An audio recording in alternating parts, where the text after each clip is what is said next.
Hello, dear listeners. Today we're diving into a topic that touches many of us, fears and phobias.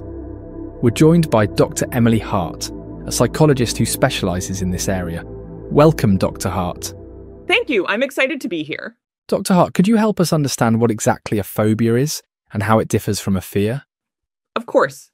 Essentially, a fear is an automatic and necessary response to potential danger, which can actually be quite protective. A phobia, on the other hand, is more intense. It's an overwhelming and unreasonable fear that can lead to avoidance of everyday situations. For example, someone might avoid all dogs because they were frightened by one years ago. That must be quite challenging. What are some of the more common phobias you encounter?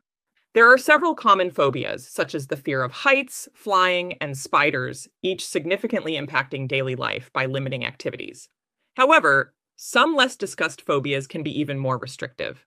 Social anxiety disorder, for instance, severely restricts individuals from engaging in social interactions, affecting participation in common settings such as workplaces, social gatherings, and public events. Agoraphobia is also debilitating. It involves intense fear of places or situations where escape is difficult or help is unavailable, such as open spaces or public areas.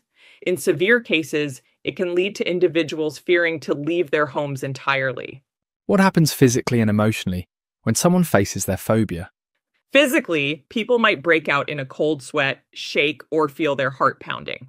Panic attacks are also not uncommon, and these can be so intense that individuals might feel as though they are having a heart attack.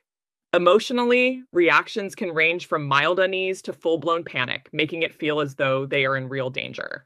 That sounds intense. How can people begin to overcome these phobias? Treatment often involves gradual exposure to the fear in a safe and controlled way. This helps build up tolerance and reduces the fear response over time. Support from a therapist can also provide the tools to cope with and eventually reduce the phobia's impact on one's life. Do you have any advice for our listeners who might be struggling with a fear or phobia? Start small. Facing a phobia can seem daunting, but small managed steps make a big difference. Also, remember, seeking help is a sign of strength, not weakness. Talking about your fears in a supportive environment can be incredibly effective. Dr. Hart, thank you for sharing your expertise with us today. It's been a really enlightening conversation. My pleasure. Thanks for having me. And to our listeners, keep pushing your boundaries at your own pace. Until next time, take care.